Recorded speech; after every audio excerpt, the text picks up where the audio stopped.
কি টাইগার? হরিণা হরিণা হরিণ হয় কেমন? এটা তো লালটা না, লাল হইলো হরিণে, এটা হরিণা জাতি। টাইগার আছে যে একটা, এটা হলো টাইগার। দক্ষিণের মাছ না? হ্যাঁ হ্যাঁ, আর এটা হলো হরিণে। দেশি চাম্ম মটকা এটি তো পাইলাম না, নাই এখন আর পাওয়া যাবে না। না, তাহলে আমি কি করবো? ইয়ে নেওয়া লাগবে, এটি হয় কত? 300 দিমু কেজি?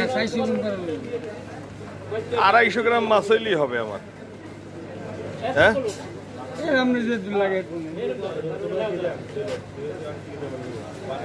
সেকেন্ড স্টেপে সামান্য হলুদ এবং লবণ আর হলো পানি। পানির পরিমাণটা এই পরিমাণ থাকবে। এটা দিয়ে দেন প্রসেস 2। এটা কিন্তু তেল ছাড়া এরকম, এটা তেল দেওয়া যাবে না। আমরা কিছুক্ষণ ঢেকে রাখবো। ঢেকে রাখলে পরে একটু পানি সহ আর কি, একটু রস থাকবে, সেই অবস্থায় এটা আমরা রেখে দেব এবং ঠান্ডা করে রাখবো, ফ্রিজে রাখা যাবে না। তো যাই হোক, দেখা যাক। এখন কিন্তু এইটাকেই বলে হোতলানি চিংড়ি। বরিশালের ভাষা হোতলাইনিয়া চিঙ্গুর আমরা কইতাম ছোটবেলায়। এটা আসলে বরিশালের নিজস্ব ভাষার শব্দটা শুনতে খারাপ লাগতে পারে। যাক, চিংড়ি মাছগুলো কিন্তু এভাবেই কাটা হয়েছে, মানে মাথার ভিতরের অংশও আছে এবং উপরের আঁশটাও কিছুটা আছে। লেজের পার্টের লেজটা ফেলে দেওয়া হয়েছে, লেজের আঁশটা, এবং এরকম রাখা হয়েছে। এটা সহ কিন্তু আমরা এটা রেখে দেব, নর্মালি ঠান্ডা হবে। রাতেবেলা ইনশাল্লাহ এটা থেকে আমরা পান্তা খাবো। এটা দিয়ে আমরা ভর্তা করব পোড়ামরিচ দিয়ে। তো আফসোস, আমরা কিন্তু নদীর চিংড়ি পাই নাই। এটা দক্ষিণের চিংড়ি, নদীরই, হ্যাঁ, এটা নদীর চিংড়ি, দক্ষিণের সুন্দরবন এলাকার চিংড়ি, কিন্তু আমরা মিঠা পানির চিংড়ি পাই নাই। এটা লবণ পানির চিংড়ি। এটা দিয়ে আমরা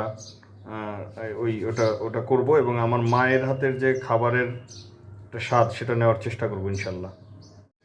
এবারে আসি ভাতে। এটা বরিশালের চাল নয়, এটা কুষ্টিয়ার চাল, এটা কুষ্টিয়ার মিনিকেট।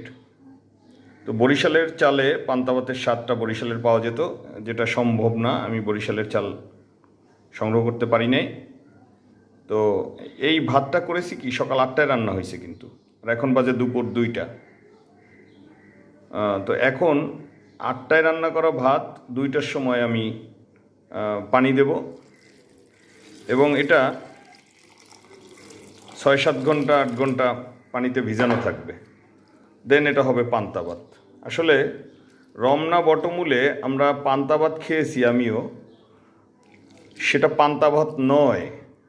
সেটা করে কি, তারা ভাত রান্না করে পানি দিয়ে দেয় গরম ভাতে, আর লোকজন গিয়ে সেটা খেয়ে ফেলে। 93, 94, 95, 96 এই সময়টায় আমি রমনায় গিয়েছি, তা দেখেছি বড় বড় পাতিলে ভাত রান্না করে আর পানি দিয়ে দেয়, সেটা পান্তা ভাত বলে। কিন্তু পান্তা ভাতের মিনিমাম 7-8 ঘন্টা, 5-6-7-8 ঘন্টা পানিতে ভিজানো থাকতে হয়, তাইলে সেটা পান্তা ভাত হয়। দেখ, এটা আমরা রাত্রে 8টা-9টার দিকে আমরা খাওয়ার জন্য উপযোগী হবে, পান্তা হবে। এর আগে কিন্তু পান্তা মানে গরম ভাতে পানি দিলেই কিন্তু পান্তা হয় না। দেখ, আমরা এখন রেডি, ফাইনালি আমরা এসেছি এখানে। এখন পান্তা তৈরি হয়ে গেছে, পান্তাটা ফুলে গেছে। দেখেন পান্তাটা অনেক পানিটা কমে গেছে। যে পানি আমি দিয়েছিলাম সেই পানি এখন নাই, তার মানে ভাত পানিকে নিয়ে নিয়েছে। পোড়ামরিচ, এটা হলো জালি কুমড়া, করল্লা, আর এইখানে এই যে হোতলানি মাছ। তো এখন এটারে আমি রেডি করব। এখানে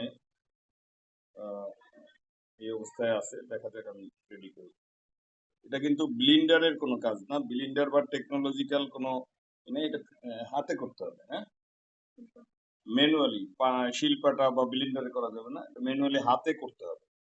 হাতের স্বাদ কিন্তু আলাদা, এটার সাথে মিলবে না, সুতরাং হাতে এভাবে করতে হবে। এখন আমরা এটাকে মিলিয়ে নেব, খাওয়ার জন্য রেডি। যে হোতলানি চিংড়ি ভর্তা এখন রেডি। আমরা এখন ভাত রেডি। ভাতের উপর বোম্বাই মরিচ আছে। বোম্বাই মরিচটা আসলে বেশি খাওয়া যাবে না, এটা গ্রানের জন্য সামান্য পরিমাণ নিতে হবে। এটা করলা ভাজি নিতে হবে। এখন আমরা খাবো ইনশাল্লাহ। অসাধারণ স্বাদ। তৈমুর খেতে পারবে না, অরণ্য খেতে পারবে, তুমিও পারবা। পান্তার উপকারিতা আছে 10টা। আমি একটা ব্লগারের পেজ থেকে, এটা আমার টাইমলাইনে শেয়ার করেছি, আপনারা দেখবেন, আমি আর বললাম না। তা আমরা যে কয়দিন প্রচন্ড রকমের তাপমাত্রা থাকবে, প্রতিদিন আমরা একবেলা পান্তা খাবো ইনশাল্লাহ। সকলের জন্য শুভকামনা, ভালো থাকবেন।